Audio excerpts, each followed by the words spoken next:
ما چې له چا سره وعده کړې ده هغې بوتانو ته سجده کړې ده. زه اوس په خپله ملامت یم خلکه، اوس مې د مینې نه توبه کړې ده. یو نظم دی پاکستان څه دی خو نظام دی د کفر خلکو، دی غلامان د اسرائیلو کوي جبر خلکو. نه د نظام نه د وطن نه د اسلام خلک دي، تش په نامه مسلمانان د قتل عام خلک دي. نه د نظام نه د وطن نه د اسلام خلک دي، تش په نامه مسلمانان د قتل عام خلک دي. تاسو یې وینئ په پیسو باندې جنگونه کوي، تل په خوارانو مظلومانو دوی ظلمونه کوي. تنویر صاحب چیرته کوم ځای فتح کړی اوسني عربو خاورې خرڅه کړه په کفر دی کفري عربو. دا توهین نه دی، دا هغه د حقیقت ملګرو چې تاریخونه پرې ګواه دي د عزت ملګرو. او بلا چې هر ځای کې د هر چا سره جنګ وکړي ملامت دا افغانستان دی مسلمان پاتې دی. بلا چې هر چا کې د هر چا سره جنگ وکړي ملامت دا افغانستان دی مسلمان پاتې دی. ځکه خو ټول تش په نامه جمهوریتونه ګوره، خولې دي بندې د دوی کړي وحشتونه ګوره. دا اسرائیل کوي ظلمونه مسلمان ختموي، یو فلسطین نه مسلسله ټول جهان ختموي.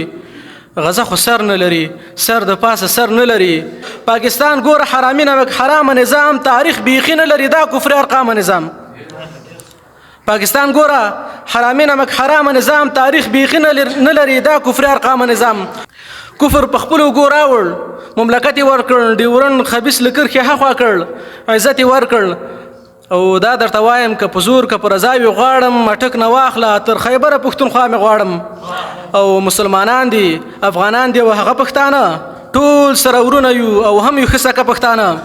خو د پنجاب زوی ورکوو دا مو قسم کړی دی، خپله به خاوره خپلوو دا مو قسم کړی دی. وطن مو مور وطن مو خور وطن مو پلار یادېږي، له سره تیر یو پرې تاریخ مو پرې ګواه یادېږي.